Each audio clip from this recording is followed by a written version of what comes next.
تخيل معايا السيناريو ده. صحيت الصبح، رحت شغلك، خلصت 8 ساعات شغل ويمكن 10 ساعات، رجعت البيت وفتحت اللابتوب ويمكن قعدت تكمل شغل، وفي اخر الشهر مرتب والحمد لله نزل. بس قبل ما تفرح اسال نفسك سؤال بسيط: هل الفلوس دي بتخش في جيبك ولا انت كنت مجرد حاجه في النص، حلقه بتعدي عليها الفلوس؟ جزء راح للفواتير، جزء راح للاقساط، وجزء تاني راح للبنك، ده غير بقى الضرايب ومصاريف البيت. وفي الاخر تقعد تقول لا انا محتاج مرتب اعلى. كتاب بقى الاب الغني والاب الفقير بيقول لك استنى، العيب تقريبا مش في المرتب، يمكن المشكله انك بتشتغل على حاجه مش بتاعتك، بتكبر شركة غيرك او بتدفع للحكومة او بتخدم البنك، لكن عمود الاصول بتاعك لسه فقير.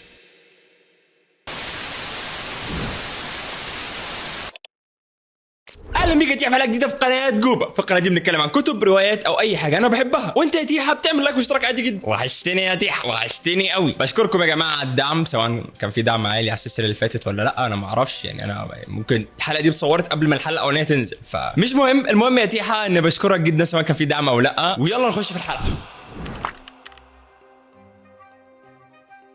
راي كروك، لو مش عارفه يا تيحة، ده مؤسس شركه ماكدونالدز. في يوم من الايام كان بيتكلم مع طلبه ماجستير في محاضره في جامعه اوستن. بعد المحاضره كده راح معاهم، كان قاعد يدردش معاهم شويه، فسالهم سؤال بسيط جدا: تفتكروا انا شغال في ايه؟ طبعا مش عايز اقول لك جاب الصريخ ضحك، يعني السؤال غبي. انت راي كروك هتكون صاحب ايه؟ ماكدونالدز، ايه تاني؟ فالسؤال بالنسبه لهم كان تافه وقعدوا يضحكوا. وبالفعل واحد رد عليه وقال له اكيد مثلا في مطاعم همبرجر. فراي كروك ضحك وقال له في الحقيقه ده اللي انتوا فاكرينه ودي الاجابه اللي انا كنت متوقع، لكن الحقيقه ان راي كروك مش شغال في مطاعم همبرجر، وقال لهم ان شغله الحقيقي هو العقارات. هنا بقى الكتاب بيقول لك صح يا باشا، ماكدونالدز من بره وكلنا عارفين انها بتبيع ايه؟ همبرجر، لكن من جوه جزء كبير من المؤسسه دي هي شركه عقارات اصلا. لو مش مصدقني تعال نشوف. شوف لي اي موقع واحد لماكدونالدز في العالم موقعه مش استراتيجي. انت مثلا عايز تفتح فرع ماكدونالدز، تمام؟ عشان تفتح الفرع ده انت لازم تطلب فرانشايز، اللي هو تطلب العلامه التجاريه بتاعتهم. فهم بيبعتوا مستشارين عقاريين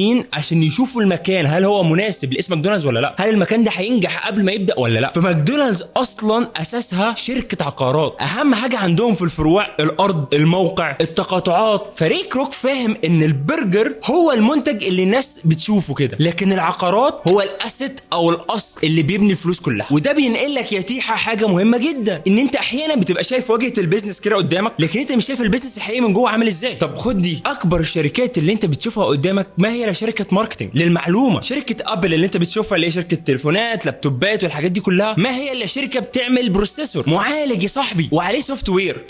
خلصت ابل. نص حاجات التليفون ده من بره، الكاميرا دي جايه من سوني يا باشا، في حاجات كتير جايه من بره. انت شايف ايه؟ شركه بتعمل تليفون، لكن الاسيت الحقيقي بتاع ابل هو البروسيسور والسوفت وير، نظام الامان العالي جدا اللي موجود في السوفت وير، والبروسيسور او المعالج القوي جدا اللي موجود في الجهاز. طب فكك من دي، تعال عندي انا في القناه. انا اللي انت شايفه ان انا صانع محتوى، بصور، بمنتج، بنزل فيديوهات، ده اللي انت معتقده، لكن اللي انا بشوفه ان انا شخص كاتب سكريبت وواحد بيعرف يقف قدام الكاميرا فقط لا غير. فانا الاسيت بتاعي بجد بالنسبه لي هو كتابه السكريبتات والوقوف قدام الكاميرا، لكن اللي انت شايفه هو واحد انفلونسر او كونتنت كريتور عنده قناه على اليوتيوب وبينزل فيديوهات، ده اللي انت فاكر البيزنس بتاعي. وراي كروك نفس الموضوع، مديك صوره ان هو ماكدونالدز، ان هو صاحب مطاعم برجر، لكن في الحقيقه هو شركه عقارات. اكتر حاجه مميزه في ماكدونالدز هي العقارات بتاعتها يا جدع. انت في اي مكان في الحته، في اي خروجه انت هتلاقي فرع ماكدونالدز قريب منك في اي حته في العالم. فده معناها ان الموقع والارض هو الجزء الاساسي من اللعبه بتاعته، فانت لازم تعرف ايه الجزء الاساسي من اللعبه بتاعتك وايه اللي ظاهر للناس. وعشان كده يا باشا الكاتب بيقول لك بصريح العباره: فكر في عملك الخاص، ليس بالضروره ان تترك وظيفتك، لكن لا تخلط بين وظيفتك والعمل الحقيقي.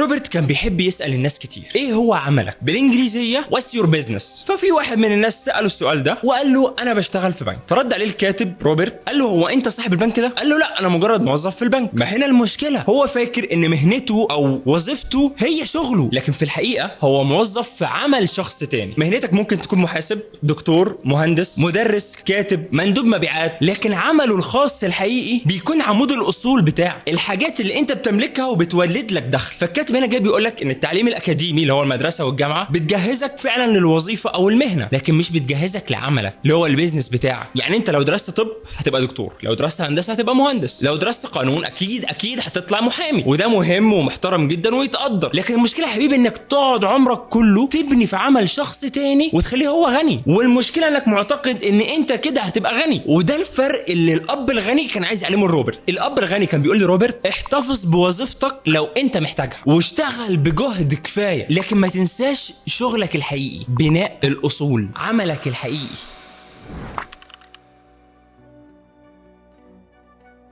ناس كتير لما تيجي تبدا تشتغل منهم انت يا تيحه يبدا يجي لهم بعض الازمات الماديه في بعض المراحل، وتلاقي دماغهم كلهم مستسلمه تفكر بنفس الطريقه. انا محتاج علاوه، انا محتاج ترقيه، انا محتاج اشتغل اوفر تايم، انا محتاج وظيفه تانية، او الاكبر انا هغير شغلي عشان مرتب اعلى. كل ده حلو جدا وممكن يفيدك بس على المدى القصير، لان السؤال الحقيقي ما اتغيرش. انت لسه بتقول انا عايز ادخل فلوس اكتر، لكن السؤال الاهم بقى من انت تدخل فلوس اكتر. يا عم دخلت فلوس، يا عم انت شبح ودخلت فلوس اكتر، هتعمل ايه بالفلوس الاكتر؟ لو الفلوس الاكتر اللي انت جبتها دي راحت برضو للالتزامات، طب ما احنا عملنا ايه؟ يعني انت بدل ما كنت راكب فيرنا بقيت راكب مرسيدس. طب ماشي يا عم، انت لسه بتصرف نفس الفلوس اللي بتخش، استفدنا ايه؟ لسه انت مضطر تشتغل عشان تعرف تعيش. انت باختصار شديد عارف عجله الجري بتاعت الفيران، بدل ما انت بتجري عادي بقيت مركب تكييف وانت بتجري برضو، لكن لو كبرت وعجزت مش هتعرف تكمل جري. فالترقيه لو خليتك تشتري عربيه احلى فانت كده ما خرجتش من الازمه اللي انت فيها. عشان كده الكتاب بيقول لك فكر دايما في البيزنس بتاعك، يعني كل زياده في الدخل ليك لازم تفكر هل في جزء من الزياده دي هيروح للبيزنس بتاعي ولا كلها هتصرف علشان ابقى غني.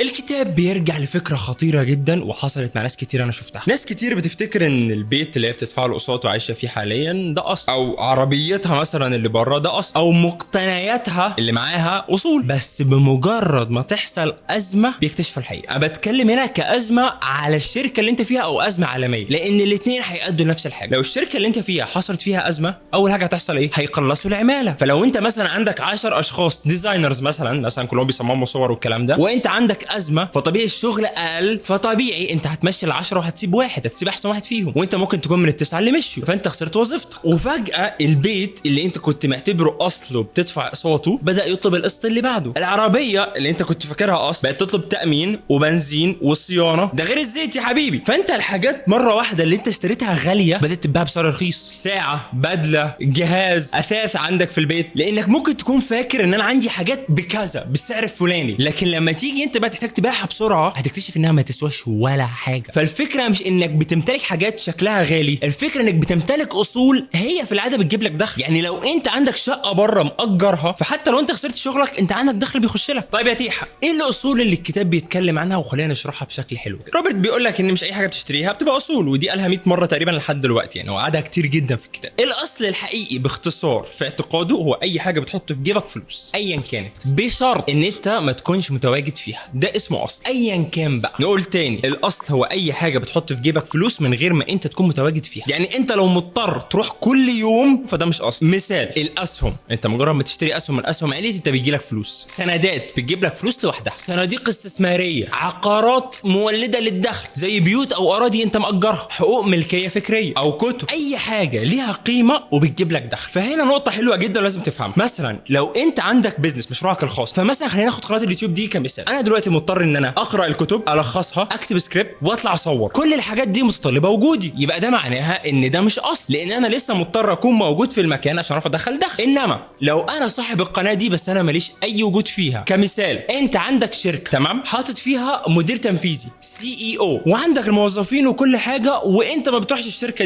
دي اخر الشهر بيجي لك منها دخل، فده معناها ان ده بيزنس قايم على نفسه، فساعتها ده اسمه اصل. زي برضو يا تيحه لما انت يكون عندك بيت، البيت ده انت بانيه وبتاجره، او شقه انت شاريها وبتاجرها، فساعتها الفلوس بتاعت الشقه دي بتيجي في جيبك، انت مش لازم تكون موجود في الشقه، انت مش بتروح تعمل حاجه في الشقه. فروبرت هنا جاي يقول لك حاجه حلوه جدا، انت لازم تختار الاصول اللي انت بتحبها، عشان انت لما تحبها هتفهم فيها، لان الاصول يا باشا مش محتاجه موهبه، هي محتاجه بس معرفه وخبره، انت لازم تكون بتحبها. فمثلا روبرت بيحب العقارات جدا، وهو خبير في العقارات اصلا، وبيحب برضو الشركات الصغيره ويحب يستثمر فيها او يبنيها بشكل كامل. فلو انت مثلا بتكره العقارات روح للاسهم، لو انت بتكره الاسهم روح للسندات، لو انت بتكره السندات روح للشركات الصغيره، ايا ايا كان حاول تحب نوع من انواع الاسيتس تروح تستثمر فيه. عن نفسي مثلا انا بحب العقارات وبحب الاسهم جدا، فمثلا العقارات تجيب شقه في مكان كويس تعرف تاجرها، تبقى عارف مثلا نسبه، يعني في حاجه حلوه جدا في العقارات، انت لازم تعرف انت في خلال كام سنه هتجيب ثمن العقار ده غير الزياده الطبيعيه لسعر العقار وقد ايه كميه الريسيل عليه. دي حاجه مهمه جدا ان انت لازم تعرف انا دلوقتي اشتريت العقار ده، طيب الريسيل عليه عالي ولا واطي؟ بمعنى هل ده هيتباع بسرعه ولا لا؟ لما اجي ابيعه هيتباع بسرعه ولا لا؟ هل في طلب كتير عليه ولا لا؟ هل في اللي حواليا كلهم بيعملوا ريسيل كتير ولا لا؟ وهل لما بيعملوا ريسيل بتتباع؟ فالفكره انك لازم تفهم الكلام ده كله. غير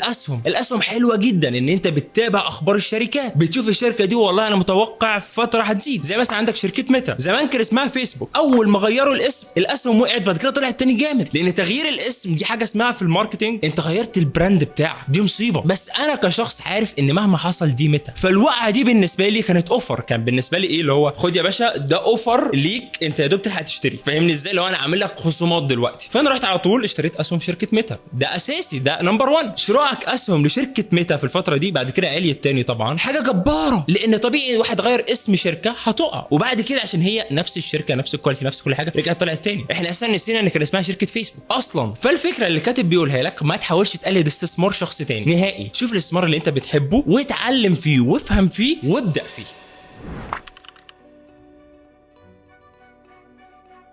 في حاجه يا تيحه اسمها قاعده الرفاهيه. قاعده الرفاهيه باختصار يا تيحه بتقول لك ان الشخص الغني يا حبيبي زيه زي الطبقه المتوسطه، بيشتري رفاهيات، بس الفرق الاساسي ما بينه وبين الطبقه المتوسطه ان الطبقه المتوسطه بتروح تشتري الرفاهيات قبل ما تشتري الاصول، انما الطبقه الغنيه بتشتري الاصول الاول والفلوس الزايده من الاصول بيشتروا بيها الرفاهيات. بمعنى انت دلوقتي يا باشا راتبك بقى عالي، بتقبض يا عم 50,000 جنيه في الشهر، ده عالي في الفتره اللي انا بتكلم فيها، تمام؟ احنا في 2026 بالمعلومه، في شهر مش فاكر، في شهر 7. فانت لو بتقبض الرقم ده فانت كطبقه متوسطه هتطلع عربيه بالقسط، منطقي، انا هطلع عربيه جديده بقى شيك كده جامده بالقسط. لكن في نفس الوقت حد تاني غيرك من طبقه متوسطه ولكنه يعتبر غني راح اشترى بيت بالقسط استثمار، او راح اشترى ذهب اصل، بيحاول يثبت فلوسه لحد ما يجمع مبلغ معين يروح يشتري عقار او يروح يشتري اسهم. بعد فتره انت الحمد لله قدرت تخلص قسط عربيتك، وهو الحمد لله قدر يشتري عقار بيجيب له فلوس، فبقى دلوقتي هو بيقبض من نفس الوظيفه اللي انت فيها، بس هو بيخش له دخل تاني يجيب منه هو بقى عربيه من غير ما تاثر على حياته. فتلاقيه بيشتري عربيه،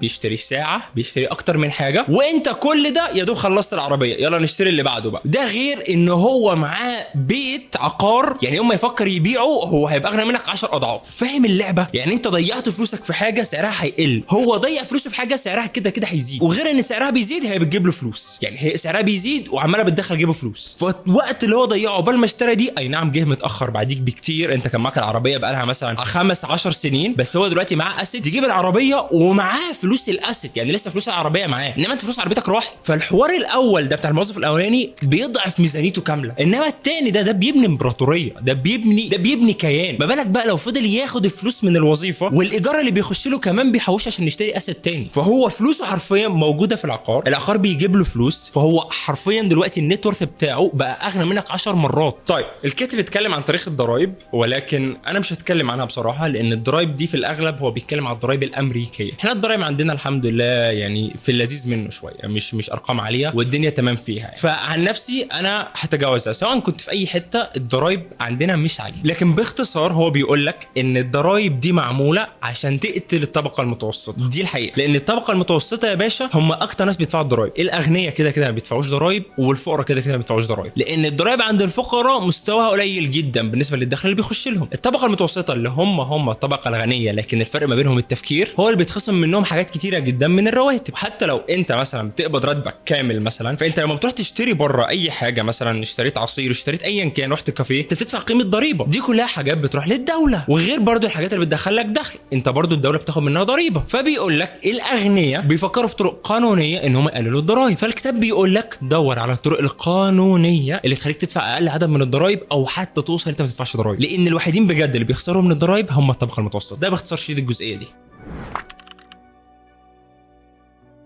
الحكومه ورجال الاعمال. الكاتب هنا بيوضح فرق كبير جدا ما بين طريقه تفكير رجال الاعمال وطريقه تفكير الحكومه، وركز معايا في الحته دي. الاب الغني اللي هو ابو مايك كان بيشرح الفرق لروبرت ما بين الحكومه وبين رجال الاعمال، لان للمعلومه يعني الاب الغني عنده ابنه مايك كده كده ياخد الامبراطوريه بتاعته ويكمل بعديه، انما روبرت غلبان يعني فكان محتاج شرح زياده شويه. فبيقول له في الحكومه لو عندك ميزانيه وما خلصتهاش فانت السنه الجايه الحكومه هتقلل الميزانيه بتاعتك. فكان النظام دايما ان الميزانيه اللي عندك بتشجعك ان انت تصرف اكتر، فكل ما كبرت ادارتك وزاد عدد الموظفين عندك زادت ميزانيتك وزاد قد ايه انت شكلك مهم. انما في عالم البيزنس العكس يا باشا، اهم حاجه يا باشا عند رجال الاعمال يحاول يقلل النفقات ويزود الفايض، ده غير تحسين الكفاءه. بمعنى ايه؟ عدد موظفين قليل، كفاءه اعلى في الشغل عشان الربح يكون بزياده في جيب. ففي الحكومه النجاح بيتقاس بكميه الانفاق وحجم المؤسسه والموظفين، انما في عالم البيزنس لا يا باشا، النجاح بيتقاس بالفايض ما بين الفلوس اللي بتخش جيبك والفلوس اللي صرفت عشان تجيب لك المبلغ ده كله. وهنا بقى بيبدا الصراع، الحكومه بتحتاج فلوس اكتر والناس بتؤيد دايما فرض الضرائب على الاغنياء، لكن زي ما قلنا الاغنياء عندهم دماغ ان هو يحاولوا بالقانون يقللوا الضرائب. فانا لو عندي عدد موظفين اقل انا الضرائب اللي بدفعها على الموظفين اقل، ده غير ان هم بيركزوا على ان هم يوظفوا محامين يحموهم قانونيا من الضرائب.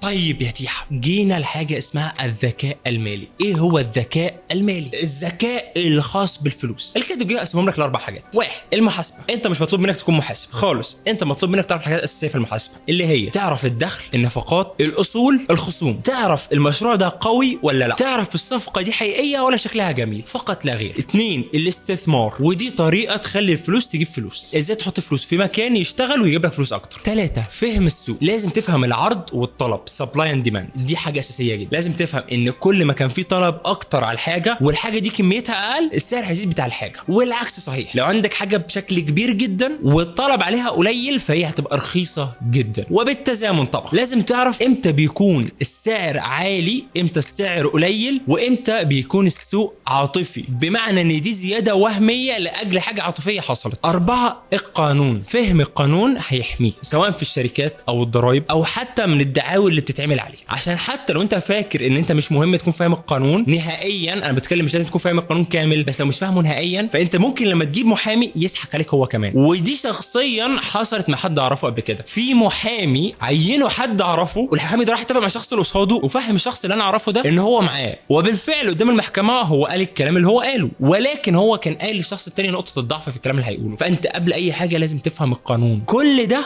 جزء من اللعبه، والاربع حاجات اللي انا قلتهم دول هي دي معايير الذكاء المالي. وكل ما كنت قوي في حته كل ما بقيت اغنى، او كل ما كانت فرصتك للوصول للغنى اسرع واعلى.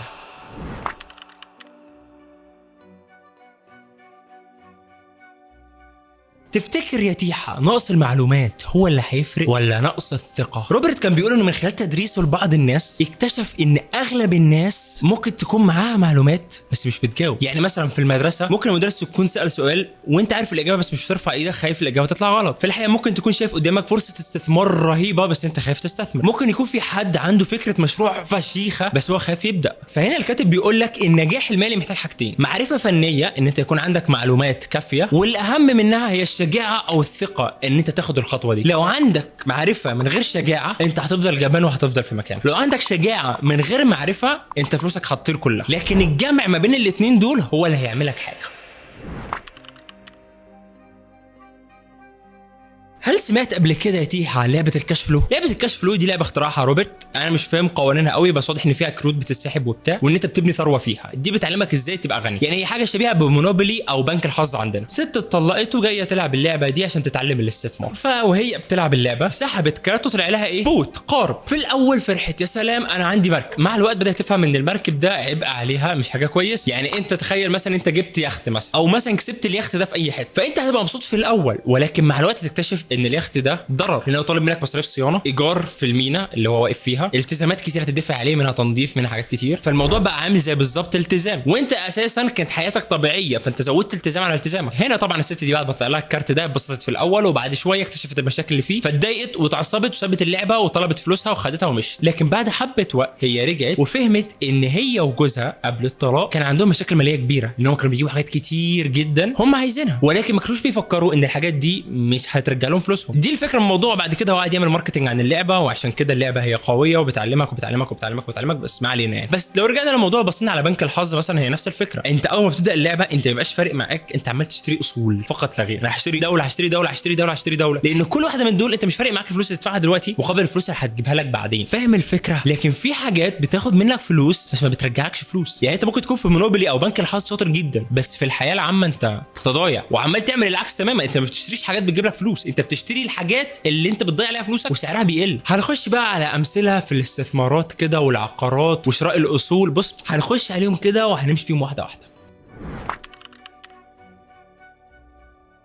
روبرت بيقول ان الفرص موجوده في كل حته، ولكن مش كل العقول بتعرف تشوفها. يعني مثلا كده يا تيحة ممكن واحد يلاقي بيت قديم ويفكر فيها شويه يلاقيها فرصه سيئه، واحد تاني يشوف نفس البيت القديم بس يشوف المساحه اللي حوالين البيت، الجاردن يا باشا، ورجع للجهاز ولقى ان انت الارض دي ممكن تبنيها اي ماشي اي حاجه انت عايزها، فلقى ان المساحه اللي حوالين الارض اكبر من الجزئيه المبنيه اساسا. فما باشا راح شاري البيت، حد البيت وشاله وباعه على انه ارضين مش ارض واحده. ففي ناس عندها قدره انها تشوف الفرص وناس تاني ما عندهاش القدره انها تشوف الفرص. مثال تاني برضو بيحكي روبرت حصل لي شخصيا، كان برضه استثمار عقاري. كان ماشي في احدى الاوقات ولاحظ ان في بيت معروض للبيع بقاله مده طويله، السوق كان واقع زي الفتره الحاليه والناس مش عايزه تشتري خالص، وصاحب البيت تعبان وعايز يخلص من البيت ده. فروبرت راح تفاوض معاه وخد البيت بسعر اقل من قيمته بحكم السوق ان هو واقع حاليا. خد بالك ما اشتراش البيت كاش، هو دفع دفعه اولى وبعدين اجره. الدخل الشهري اللي كان بيجي من الايجار ما كانش كفايه ان هو يدفع باقي الدفعات، ولكن روبرت ما كانش عنده مشكله، كان هو والدخل الزياده دول بيسدوا الدفعات. لكن الفكره بتاعت روبرت ما كانتش المبلغ نفسه، الفكره بتاعت روبرت ان هو مستني السوق يرجع تاني. السوق لما جه يرجع تاني سعر البيت زاد جدا، فراح هو بقى يا باشا باع البيت بمكسب اعلى بكتير من اللي هو اشتراه، وادى باقي الفلوس للراجل وباقي الفلوس في جيبه. بعد كده بالفلوس اللي في جيبه دي راح اشترى بيها شقه في مبنى شقق اللي هو في عماره يعني، ونفس الموضوع اشترى شويه وبعد كده راح اشترى في مكان اكبر لحد ما وصل في الاخر لعقار بيولد اكتر من $10,000 شهريا. انت بتتكلم في نص مليون جنيه. والفكره هنا مش ان انت بتعمل نفس الخطه، لا، بس هي العقارات بتكسب دايما. حتى في مصر دلوقتي في ناس كتير بيقولوا ان العقارات ما بتكسبش، لسه بتكسب، انت بس محتاج وقت. العقارات مش بتبقاش يوم ولا يومين ولا حتى شهر ولا شهرين، انت مش بتتكلم في اقل من 3 ل5 سنين اتليست. يعني انت لو عملت وبعت في سنه ده اللي هو انت كده عملت مضاربه، اللي هو مكسب قليل مش مكسب عالي قوي. ولازم تفهم دايما السوق بينزل ويعلى، انت لازم دايما تكون عامل احتياطك وعندك الفكره اللي بعد الخطه اللي جايه، انت عارف انت هتعمل ايه بالظبط. وبرده في حته تانية من الاستثمارات روبرت بيتكلم عن الشركات الصغيره، هو بيحب الحاجات دي اساسا، الشركات الصغيره العقارات ده مجاله اساسا. فهو بيشوف ان الشركات الصغيره دي حلاوتها في ايه؟ حرفيا انت ممكن تحط فيها دلوقتي جنيه واحد كمان 3 شهور يبقوا 1000، فانت احسب بقى هتحط كام جنيه وهيطلع لك كام جنيه. بس مشكلتها ان فيها مخاطره عاليه جدا، الجنيه اللي هتحطه ممكن تخسره كله عادي جدا. فالشركات الصغيره دي بتعلى قوي يا بتنزل قوي. فالفكره بيقول لك انت ما تخشش في حاجه انت مش فاهم فيها. شركه صغيره انت فاهم فيها، فاهم السوق، فاهم المخاطر، فاهم الاداره، القوانين، التوقيت، المخاطر، كل حاجه. يعني انا مثلا مش راح اشتري في شركه مثلا بتبيع هدوم صيفي او بتبيع يا عم بطاطين، فانا هروح اشتري في الشركه دي قبل موسم الشتاء. لو هي شركه بطاطين قبل موسم الشتاء هشتري فيه، لان في الموسم اللي قبل الشتاء انا متاكد ان السعر هيبقى حلو، وانا بنسبه 90% متاكد ان في الشتاء السعر هيزيد بتاع السهم ده. فالفكره انت مش تاخد الريسك او المخاطر، لا، الفكره انت تعرف تدير الريسك او المخاطر، انت تعرف تدير المخاطر المحيطه بحاجه اسمها الاستثمار. بس الناس اللي بتخاف تاخد الريسك مش هتوصل لحد، والناس اللي بتاخد الريسك من غير ما تفكر فلوسها كلها هتطير. فالفكره انك تعرف تدير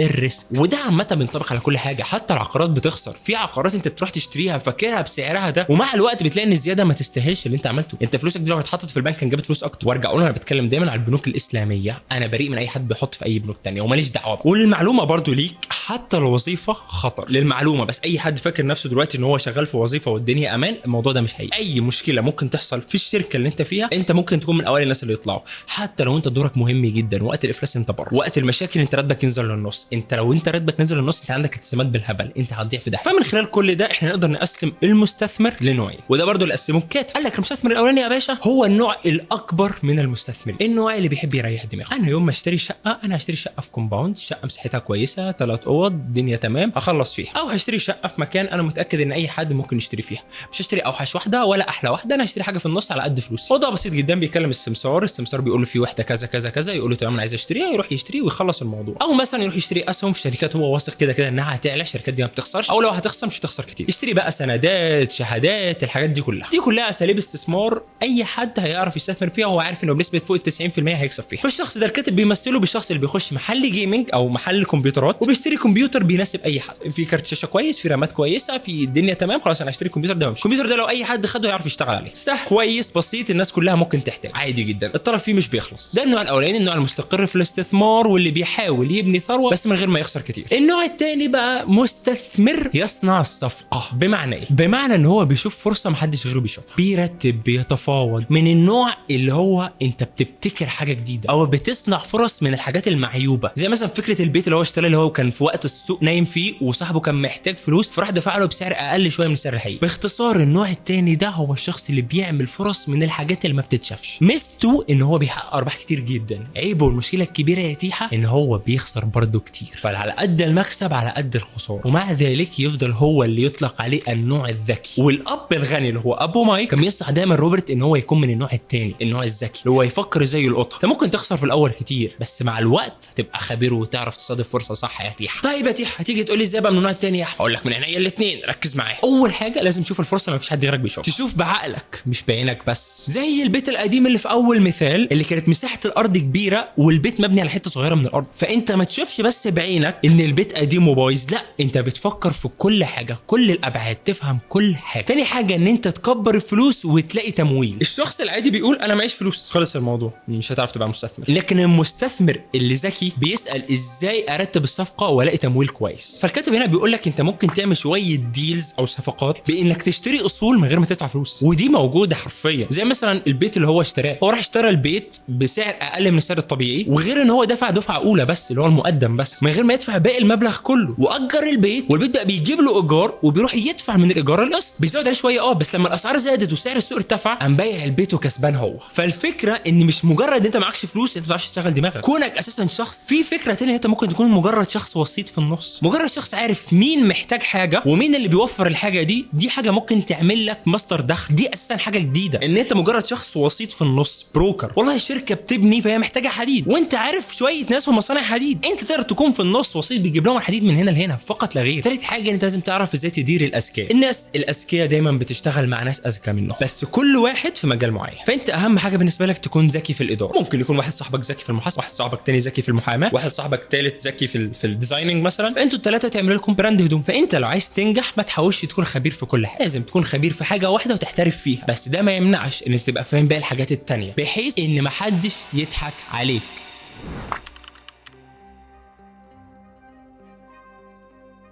واحده من احلى القصص في الكتاب، انا قريت الكتاب ده قبل كده اساسا فانا عارف القصه دي، فلما لقيتها دلوقتي في السكريبت فاتبسطت جدا ان انا هرويها يعني. المهم يا تيحه اسمع وانت ساكت يعني، ركز معايا. الجزئيه دي بتقول لك ان انت هدفك في الشغل ان انت تتعلم، مش ان انت تجيب راتب او مش ان انت تجيب دخل. ده مهم، لو انت هتشتغل في وظيفه اهم حاجه انت تتعلم، مش شرط مجالك بس، ممكن باقي المجالات برضه. المهم ان روبرت كان في مقابله صحفيه، طبعا روبرت واحد من اغنى الناس، غير ان هو مشهور بالكتب بتاعته اللي بتبقى من اكتر الكتب مبيعا حوالين العالم. قاعد مع الصحفيه وبتقول له انا نفسي بجد اكون زيك، واحده صاحبه الكتب الاكثر مبيعا في العالم. فالفكره ان روبرت اصلا كان قرا كتاباتها قبل كده وبجد هو بيشوفها كاتبه قويه جدا، فاسالها وانت ايه اللي منعك من كده؟ للمعلومه السؤال ده ما كانش سؤال استخفافي، تمام؟ هو كان فكرته ان في ناس بجد، يعني انا اعرف كتير كونتنت كريتورز بيعملوا الكونتنت لاجل ان هم بيحبوا يعملوا الكونتنت، مش لاجل ان هم عايزين منه فلوس، فتلاقي ما عندهمش فيوز عادي. وفي كونتنت كريتورز ثانيين لا هم بيحبوا وعايزين يعملوا منه فلوس. فهو اكتشف هنا لما هي سالته السؤال ده ان هي مش مجرد شخص بيحب يكتب عشان هو بيحب الكتابه، لا هي شخص بيكتب وعايز يطلع منه فلوس غير ان هو بيحب الكتاب. فهي قالت له ان اعمالها ما بتوصلش للناس وهي بتشتغل في صحيفه اللي هي جورنان يعني عشان تاخد فلوس وتسدد التزاماتها. فقال لها روبرت بكل اختصار خلاص تمام روحي اتعلمي ازاي تبيعي، باختصار اتعلمي ازاي تكوني سيلز، اتعلمي ازاي تكوني مندوبه مبيعات. هنا هي اتضايقت جدا، قالت له حرفيا بمعنى الكلام انا حاصله على الماجستير في الادب الانجليزي، ليه اتعلم البيع؟ انا كاتبه محترفه، انا مش مندوبه مبيعات. هنا الايجو جواها سيطر على الموقف، هنا هي ما عادش فاهمه ايه الهبل اللي انت بتقوله ده. طبعا انا مش بقل من مندوب المبيعات لان كل واحد عنده سكيلايه، بس هو سكت روبرت ورده كان بيقول بصريح العباره، مسك كتابه وشاور عليه وقال له انا صاحب الكتب الاكثر مبيعا حوالين العالم، انا مش افضل كاتب حوالين العالم، انا كاتب سيء جدا، انا ما بعرفش اكتب بس انا شاطر جدا في البيع، انت كاتبه مميزه، فلو اتعلمتي البيع وجمعتي ما بينهم هتوصلي لحته ابعد بكتير من اللي انا وصلت لكن هي رفضت الفكره تماما واتعصبت ومشيت. فهنا الدرس ليك يا تيحة ان الموهبه لوحدها مش كفايه، وقد تكون افضل من غيرك فنيا، دي حقيقه، لكنك لو مش بتعرف تبيع موهبتك او تسوق ليها او تعرف تعمل منها فلوس، انت كل ده ملوش لازمه، كل الموهبه اللي عندك ضاعت على الأرض. الموقف ده بيفكرني بلقطه، لان انا خريج هندسه بس لحد دلوقتي انا ما اشتغلتش ولا مره بشهادتي خالص. انا من اول ما اتخرجت خدت الشهاده دي، ممكن اكون اشتغلت في مكانين كده بس اللي هو مش فترات طويله. فالفكره من الموضوع ان انا اكتشفت ان انا عندي موهبه انا محتاج اعمل لها ماركتنج، وبالفعل اشتغلت على الموضوع ده فتره طويله، اللي هو عملت لي كام اكونت جابوا ريتش، خلاص بقيت فايرال، خلاص تمام يا باشا خد الاكونتات دي روح قدم بيها بالشركات، اللي هو انا شخص بيعرف يعمل كذا بيعرف يعمل كذا. عديت مواهبي في حتت كتير، اتعلمت كل حاجه في صناعه المحتوى، فقدرت من ده اعرف ابيع موهبتي، غير ان عرفت اسوق لها صح، ان انا يكون عندي اكونتات اوريدي فايرال. انا احيانا بقدم في شركات هم بس بيخشوا على اللينك اللي في اول السي في، خلاص بيقولوا لي تعالى، ما بيقروش السي في، ما بيقروش باقي السي في. فدي فكره بغض النظر، يعني انا دلوقتي ما عنديش شغل يعني وسايب الشغل، بغض النظر عن ده يعني. فالفكره ان انت ممكن يكون انت عندك شهاده زي ان انت مهندس.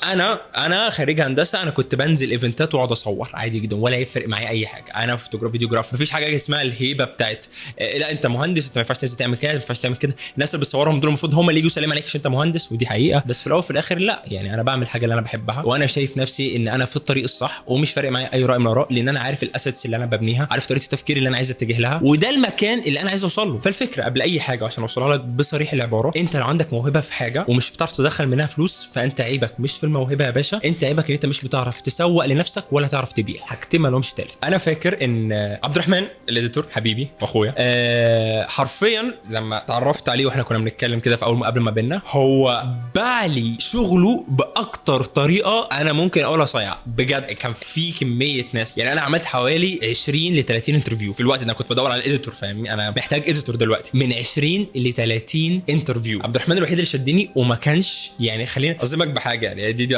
عبد الرحمن وقتها مش دلوقتي، وقتها عبد الرحمن ما كانش من التوب 10 اصلا، من الاكسبيرينس، انا بتكلم كاكسبيرينس، بس الطريقه اللي اتكلم بيها عبد الرحمن معايا، المايند سيت اللي كانت عنده، الطريقه اللي باع لي بيها الكلام، بان هو ما دخلش حكى لي اللي هو انا عندي اكسبيرينس في كذا في كذا في كذا في كذا، لا هو دخل حكى لي قصه ليه في حياته، انا القصه دي باعت لي انا وخلتني بجد عبد الرحمن اي لايك ات. انا بحب المايند سيت عندي اهم، انا كشخص يعني بعمل كونتنت في المجال التنميه البشريه، وطريقه التفكير بالنسبه لي مهمه جدا، شدني طريقه تفكيره اكتر من السكيلز بتاعته، لان انا بالنسبه لي عبد الرحمن انت في يوم من الايام هتبقى من اعظم الاديتورز في التاريخ، اما كنتش حرفيا كمان سنتين هتبقى من اعظم الاديتورز في التاريخ. احنا ما كملناش سنه دلوقتي مع بعض، بس يعني ان شاء الله قريب هنكمل سنه. فبجد هي مش مهم انت التالنت بتاعتك قد ايه، شوف من اصل 30 واحد، يعني خلينا نقول رقم 11 في الاكسبيرينس هو اللي كسب الفرصه. ليه؟ عشان عارف يبيع بالطريقه الصح، او ممكن جت معاه صدفه، ما اعرفش. عبد الرحمن بقول لي انت بقى برد على الناس انت. روبرت بقى بيحكي عن مساره الشخصي، تمام، وبيقول لك ان هو بعد التخرج اشتغل في شركه اسمها ستاندرد ايل او ايل ايا كان، عشان مكتوبه عندي بالعربي والله، فانا مش عارف السبيل ايه اساسا بالانجلش. وظيفه جديده، دخل كويس، مستقبل واضح، والدنيا تمام زي اي شاب عادي جدا في الدنيا. ابو المتعلم جدا كان مبسوط قوي بالحوار ده، لان هو الاب الفقير. لكن بعد فتره روبرت ساب الشغل. بيفكرني بواحد، الاب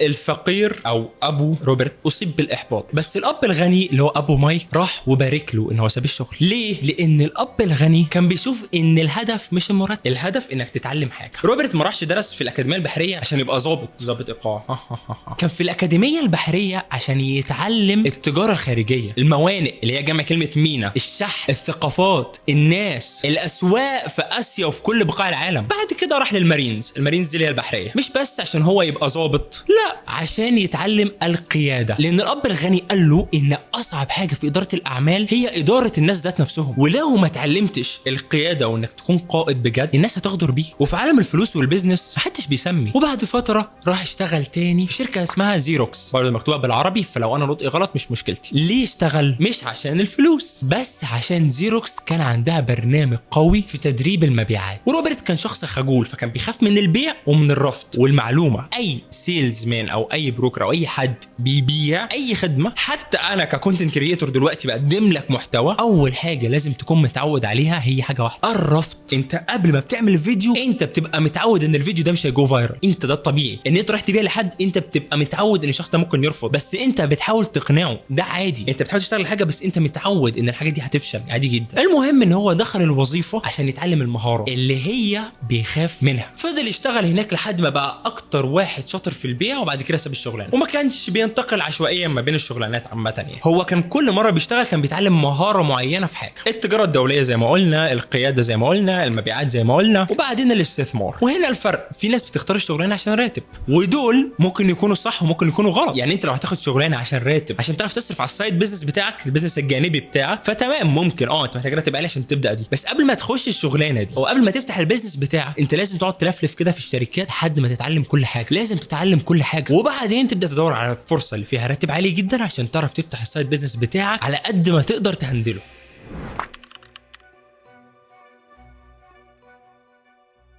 الاب الفقير كان بيؤمن دايما بالتخصص، ان انت لازم دايما تتخصص، وكل ما تخصصت اكتر في حاجه قيمتك زادت. دي الى حد ما كلام معقول. هضرب فيه مثال عشان تفهم. لو انت مثلا مهندس زي في حالتي كده كمبيوتر، تمام، بعديها كملت وبقيت مبرمج، فانت دلوقتي قيمتك زادت. كم عدد المبرمجين في العالم؟ في سؤال حلو جدا لاستاذ صلاح ابو المجد بيقول الكم منك بكام مبدئيا. فانت دلوقتي مهندس كمبيوتر، في كم مهندس كمبيوتر في العالم؟ كتير. طب في كم مهندس كمبيوتر مبرمج؟ قل. طب في كم مهندس كمبيوتر مبرمج تطبيقات تليفون او موبايل ابس؟ اقل. طب كم منهم متخصص في السكيورتي بتاعت الموبايل ابس؟ يعني مبرمج متخصص في السكيورتي بتاعت الموبايل ابس، ومثالي ده ديفرنت فيلد اساسا كامل. بس ما علينا، الفكره انت تعرف توصل لقد ايه في المجال بتاعك ومتخصص قد ايه في المجال بتاعك، فانت كام واحد في العالم زيك، فانت راتبك هيبقى عالي. ولكن بعد التخصصات مشكلتها ان انت نادر جدا، ولكن انت مش مطلوب في كل حته، لان مش كل الشركات محتاجه واحد متخصص في السكيورتي في الموبايل ابس ويكون مهندس كمبيوتر. فاهم ازاي؟ وده مش معناه برضه انت ما تتخصصش في حاجه مبدئيا، بس ده معناه ان انت ما تخليش تخصص واحد هو كل حياتك. فمثلا نفس الحاله عندي، انا مهندس كمبيوتر، اتخرجت مبرمج تطبيقات هاتف، فاهمني؟ في نفس الوقت انا صانع محتوى، وفي نفس الوقت فيديوجرافر، في نفس الوقت اعرف اشتغل مونتير، اعرف اشتغل جرافيك ديزاينر. لان التخصص الواحد ممكن يخليك محاصر، ويوم ما تبوظ الدنيا انت هتحاول تدور على شغل، فهتدور بشغلانه واحده، فممكن ما يكونش فيها فرص دلوقتي، ممكن السوق يكون تشبع. لكن حتى لو السوق متشبع وانت عندك 5 شغلانات، فانت اي فرصه ممكن تفتح جديده ممكن تكون منفذ ليك للهرب. غير حاجه تانية، ان انا عايز اصدمك ان لو الصناعات اتغيرت، وده اللي بدا يحصل حديثا، انت هتموت. فمثلا المبرمجين دلوقتي بداوا يعانوا، بالذات المبرمجين اللي مش متعودين يشتغلوا على الاي اي. لان انا دلوقتي بالنسبه لي انا ممكن اعين مبرمج واحد يعوض عن 10 مبرمجين، بسبب ان بقى في حاجه اسمها اي اي. انا مبرمج ممكن يعمل لي كود حرفيا في اسبوع، برنامج كامل في اسبوع. ليه؟ بقى في برامج دلوقتي اي اي بتساعدك. فانت دلوقتي لو كنت مبرمج، لو انت مش متخصص انت بتعمل كودز بالاي اي، فانت دلوقتي فرصك بتقل. وخد بالك كده معنى ان كل المبرمجين فرصهم قلت. يعني حتى انت لو بتستخدم الاي اي، فزمان بدل ما كانوا بيشتغلوا 10 مبرمجين في الشركه، دلوقتي انا واحد بيغنيني عن 10. فانت حتى لو انت بتشتغل بالاي اي، في واحد ممكن يكون بيشتغل بالاي اي احسن منك. فالمورال يعني اللي عايز اقوله ان انت كل ما تعددت مهاراتك، مهما تطور الزمن، انت بتطور المهارات دي كلها مع بعض. الزمن والتطور ممكن يخفي شويه حاجات، بس الفرص موجوده. في المستقبل هيكون في اديتورز حرفيا بيمنتجوا بالاي اي، وفي حرفيا حاجات دلوقتي طلعت حرفيا بتعمل لك مونتاج كامل بالاي اي، طلعت دلوقتي وبقت اسهل بكتير. انت بس بتحط الفيديو، بتقول له اعمل لي اللقطه دي كذا، اعمل لي اللقطه دي كذا، شيل لي كل الفراغات، ظبط لي كده السكريبت بتاعي، عامل كذا، الموضوع كله هيخلص. فدايما الشخص لازم يطور نفسه. الكونتنت كريتورز بدا يتم الاستغناء عنهم مقابل الاي اي. انا هعمل لي شخصيه اي اي تطلع تتكلم اسهل. عامه بهزر، مش هعمل كده يعني. في مره من المرات روبرت بيسال الطلبه بتوعه، مين منكم بيعرف يعمل همبرجر احسن من ماكدونالدز؟ حلو السؤال ده، انا عجب. عامه في ناس كتير رفعوا ايديها، وانا برضو بحب ارفع ايدي، انا بعمل همبرجر حلو جدا عامه.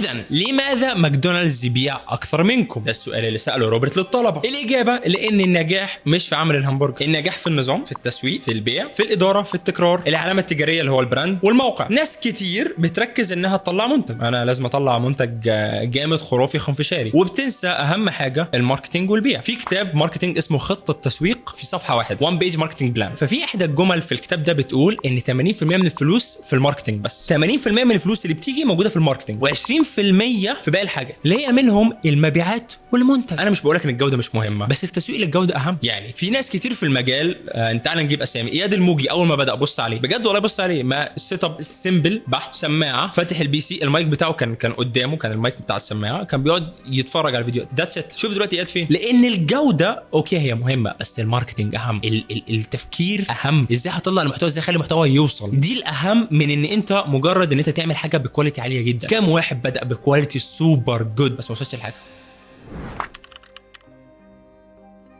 ناس كتير بتكره البيع لانها بتخاف تترفض، مع انها ممكن تشتغل اي وظيفه تانية. بس لما بتلاقي شخص عنده خوف من الرفض، بتلاقي دايما ما بيتطورش. لكن الشخص اللي دايما مستعد ان هو يترفض دايما بيتطور. في ناس بتخاف تسمع كلمه لا، ناس بتخاف تحس انها اقل، ناس بتخاف تعرض شيء فترفضه الناس. زي مثلا كتير مواهب مدفونه حاليا بسبب ان هم خايفين يعرضوا الموهبه بتاعتهم على اليوتيوب بس الكاتب بيقول لك نفس الكلام اللي انا بقوله، ان البيع ما بيخصش مندوب المبيعات بس، كلنا بنبيع حاجات. الموظف بيبيع مهارته للشركه، صاحب المشروع بيبيع منتجه للعميل، الكاتب بيبيع فكرته للناس وللقراء. حتى اليوتيوبر بيبيع عنوانه والثامبنيل وبيبيع الكلام اللي بيقوله، المحتوى نفسه اللي في الفيديو. فانت يا تيحة لو ما بتعرفش ازاي تتواصل مع الناس وتقنعهم وتعرض عليهم منتجك وتخليهم يشتروا، هتفضل موهبتك تحت التراب. افهم الكلام ده يا تيحة. وده السبب اللي خلى روبرت ينصح الصحفية انها تتعلم البيع، مش لانه بيقلل من الادب هنا اللي هو الكتابة نفسها، لان دي حاجة اسمها اداب يعني ده علم اسمه علم الادب، بس عشان هو عارف ان الكتابة لوحدها من غير علم البيع مش هتعمل حاجة.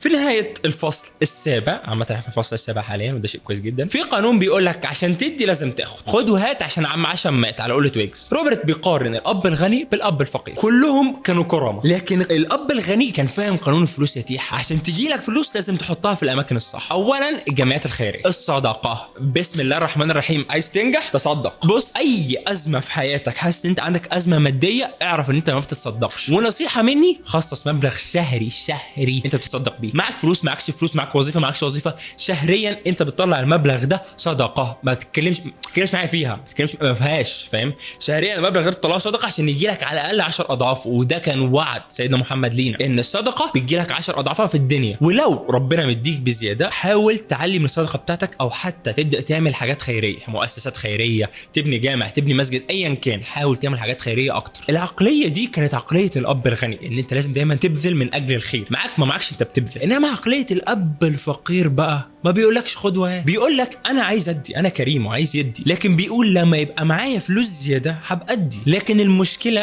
ان الفلوس الزياده عمرها ما جت. الفلوس الزياده بالنسبه للعقليه الفقيره عمرها ما هتيجي، لان هو دايما بيبدا ياخد وبعدين يدي، فاهم ازاي؟ لو توفر، فاهم يا تيحة؟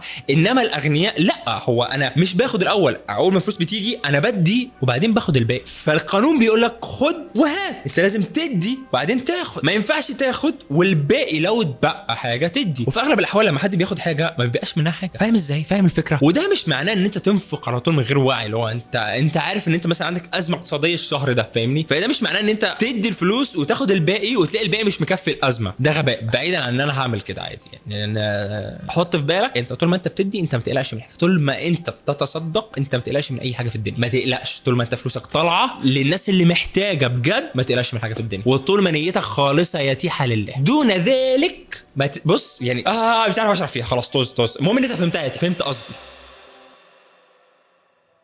في نهاية الجزء ده يا تيحة من الكتاب، فاحنا خدنا من سؤال ازاي ازود دخلي لسؤال اعمق، انت عايش في حياتك بتبني ايه؟ بجد السؤال ده مهم جدا وعايزك تسأل بيه نفسك كل يوم يا تيحة. انت لو انت بتشتغل كل يوم في وظيفة بتسدد لك ديونك وبتحوش الباقي على جنب، في تضخم عمال يحصل، فانت مش بتبني حاجة يا تيحة، انت يا دوب عايش. لكن لو انت الشخص حتى على الاقل لو الفلوس اللي انت بتاخدها وبتحوشها مبلغ ضعيف، انت لما تحطها في ذهب مع الوقت الفلوس دي هتزيد، هتشتري لك شقة شقتين. وانا بكلمك هنا بالوقت عامة، بتكلم في 5 سنين 10 سنين، انت لازم تحوشتك تكون بالمبلغ ده، وما ينفعش تروح بيها معلش يعني سوري يعني. اول حاجه تعملها بيها تتجوز. انا يعني عايز اقول الكلام ده لنفسي قبل ما اقوله لك، بس انا بتكلم بصراحه، فاهم؟ لو انت مستطيع ان انت تتجوز والاهل البنت موافقين ومقدرين ظروفك وهيساعدوا تمام، لكن لو ما فيش يا تيحة ما ينفعش تروح تبدا حياتك بكده، فاهمني ازاي؟ انت مش ضامن، وظيفتك مش امان. احنا دلوقتي في 2026 يا باشا، ما اعرفش انت بتشوف الفيديو سنه كام، بس 2026 انت ما ينفعش تضمن الوظيفه، ما عادتش امان زي زمان، ولا حتى الحكومه بقت امان. مصادر الدخل كترت والمصاريف في العالم زادت، انت لازم تزود دخلك باي حاجه. لازم تتعلم انت مثلا بتبني امبراطوريه عقاريه مثلا، انت محتاج اكتر من عقار، شقتين 3 4 كلهم بيتاجروا، بيجيبوا لك فلوس وانت قاعد في البيت. الفلوس الايجارات دي بتدفع اقساط، بتشتري في اسهم، الاسهم دي اسعارها بتزيد، بتشتري في ذهب، الذهب بيستثمر واسعاره بتزيد جدا، بالذات لو اشتريت جرام واحد ذهب بعد 20 سنه انت كسبان فيه اكتر من 2000%. انا بتكلم بجد، بعد 20 سنه ذهب واحد انت ممكن تكسب فيه اكتر من 1000% 2000%. وخد بالك المكسب ده بعيد عن التضخم، انا فاهم في حاجه اسمها تضخم طبيعي ده تمام، بس غير كده في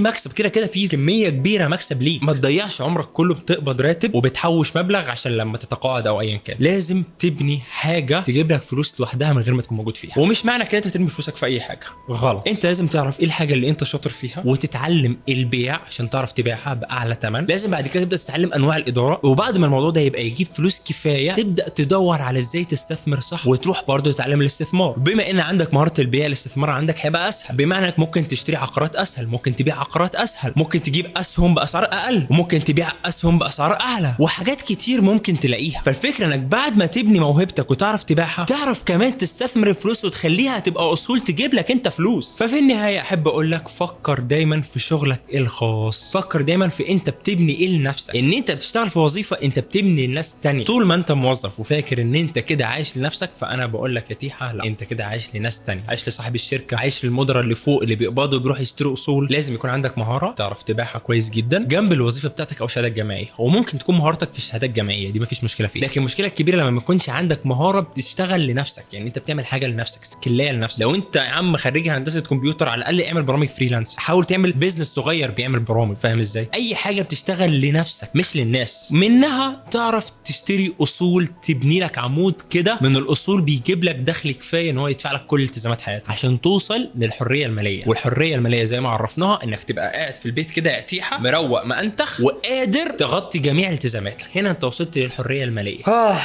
تعبت قوي. اتمنى تكون استمتعت بالحلقه دي يا تيحه، بجد انا بجد نفسي تكون استمتعت انت بالحلقه دي، واتمنى برضو بعيد ان انت استمتعت يعني تكون استفدت من الحلقه دي حاجه. فلو استفدت بجد يا تيحه من الحلقه دي اي حاجه، اعمل لايك واشتراك واستنى الفيديو الجاي. ولو ما استفدتش وده منطقي جدا يعني، اعمل لايك واشتراك، يمكن على وعسى تستفيد في الفيديوهات الجايه. وبس ده اللي كان عندي النهارده.